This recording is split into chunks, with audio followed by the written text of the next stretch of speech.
Hello friends, अगर आपको हमारी कहानियाँ पसंद आ रही है तो प्लीज़ हमारे चैनल को सब्सक्राइब कीजिए, लाइक कीजिए और शेयर कीजिए। शिखा परिवार की लाडली बिटिया या फिर यूँ कहे कि परिवार की आन बान और जान। जब घर में होती तो ऐसा लगता मानो घर में आसमान टूट पड़ा हो। घर में इधर उधर धमा चौकड़ी करना और खूब सारी बातें करना उसे पसंदीदा कामों में से एक था। शिखा के दादाजी शिखा को बहुत प्यार करते थे, लेकिन आजकल उन्हें शिखा की एक चिंता और खाई जा रही थी और वो थी शिखा की शादी की चिंता। बस दादाजी अब हर परिवार में शिखा का ससुराल ढूंढते, लेकिन शिखा को शादी के नाम से ही इतनी चिढ़ थी कि शादी का नाम सुनते ही वो गुस्सा होकर मुंह फुलाकर दूसरे कमरे में बैठ जाती। खैर, थोड़ी देर में उसका गुस्सा खुद ब खुद उतर जाता और वो वापस अपनी धमा चौकड़ी में व्यस्त हो जाती। काफी खोजबीन के बाद भी शिखा के दादाजी को कोई ऐसा परिवार नजर नहीं आया जहां वे अपनी लाडली बिटिया की शादी कर सके। इसीलिए उन्होंने अपने बचपन के दोस्त से इस बारे में राय लेने का निश्चय किया। बस फिर क्या था, अगले दिन जब वह बरेली पहुंचे तो राय बहादुर ने स्टेशन पर ही उनके लिए गाड़ी भेज दी थी। 10 साल बाद अपने बचपन के दोस्त से मिलने के लिए वे भी बड़े उतावले थे।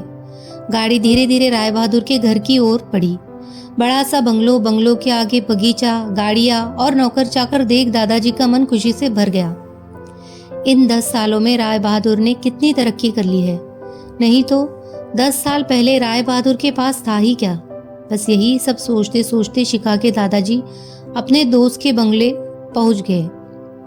गाड़ी की हॉर्न की आवाज के साथ ही राय बहादुर घर के बाहर अपने दोस्त के स्वागत के लिए आ गए थे। अपने दोस्त को गले लगाकर वे दादाजी को अंदर ले गए। घर अंदर से काफी शानदार था।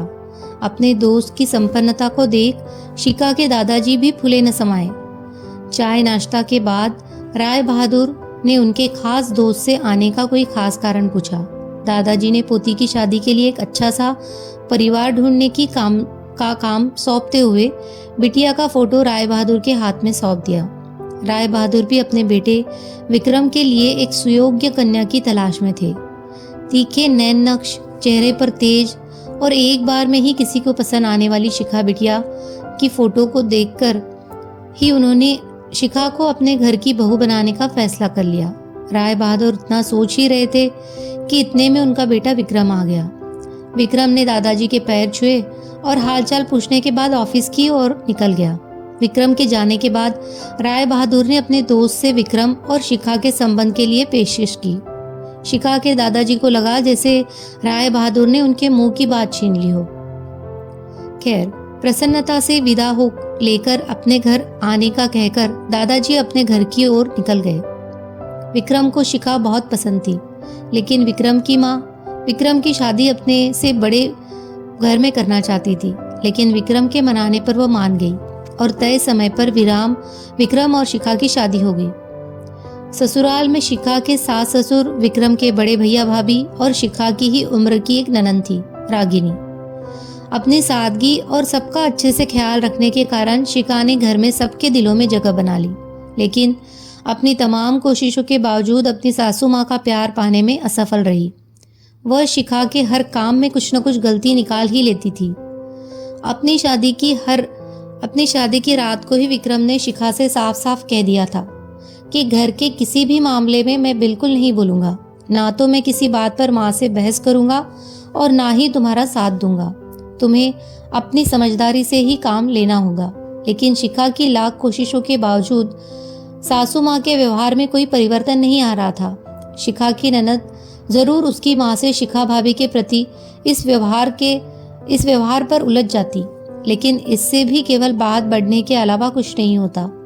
इस तरह करीब 1 साल निकल गया। शिखा और विक्रम को जुड़वा बेटियां हुई। यह समय शिखा के लिए अग्नि परीक्षा का समय था।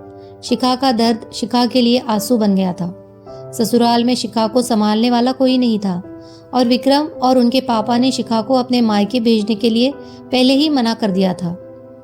एक दिन रागिनी कॉलेज से आई तो उसने सभी को कॉलेज के सालाना कार्यक्रम में आने के लिए कहा और ये भी कहा कि कॉलेज में उसकी भी दो प्रस्तुतियां हैं, इसीलिए आप सभी को चलना जरूरी है।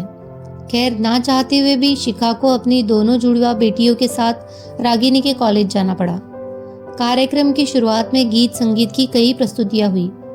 उसके बाद मॉडलिंग राउंड शुरू हुआ। दर्शकों ने तालियों के साथ सभी का उत्साहवर्धन किया। मॉडलिंग में रागिनी ने भी हिस्सा लिया था। आखिरी राउंड में रागिनी के साथ 4 और लड़कियों को सिलेक्ट किया गया, जहां सभी से जज द्वारा एक एक सवाल पूछकर विजेता घोषित करना था। सवाल जवाब का दौर शुरू हुआ। इस कड़ी में जज साहिबा ने रागिनी से सवाल पूछा, अगर घर में तुम्हारी माँ और भाभी में से किसी का एक का साथ देना हो तो तुम किसका साथ दोगी? पूरे सदन में खामोशी छाई थी। सभी रागिनी के जवाब की प्रतीक्षा कर रहे थे। तभी रागिनी ने थोड़ा आगे बढ़कर कहा, अगर भाभी सही हो तो अपनी भाभी का। जज साहिबा ने आगे पूछा, क्यों? रागिनी ने कहा, क्योंकि मुझे भी कल किसी की भाभी बनना है। जवाब सुनते ही पूरे सदन में तालियां गूंज उठी। सभी रागिनी की सोच और उसके सटीक जवाब की प्रशंसा कर रहे थे। रागिनी को विजेता घोषित किया गया। पुरस्कार लेने से पहले रागिनी ने सभी से कुछ कहने के लिए माइक थामते हुए कहा, हर बेटी अपनी माँ से बहुत प्यार करती है और माँ भी अपनी बेटी के दिल के सबसे करीब होती है। इसी तरह हमारे घर की बहुएं भी तो किसी की बेटियां हैं। आज हम किसी की बेटियां हैं, कल से किसी की भाभियां और बहुएं बनेंगी। अगर कल से हमें कुछ दुख हुआ तो हमारी माँ को भी दुख होगा, और इसी तरह हमारे घर की बहू को दुख हुआ तो उनकी माँ को भी दुख पहुँचेगा। और इस दुनिया में किसी भी इंसान को किसी की भी माँ को दुख पहुँचाने का कोई हक नहीं है। इसीलिए हर सास अपनी बहू को अपनी बेटी समझे तो आगे चलकर उनकी बेटी भी खुश रहेगी। रागिनी के इतना कहते ही पूरा सदन एक बार फिर तालियों की गड़गड़ाहट से गूंज उठा।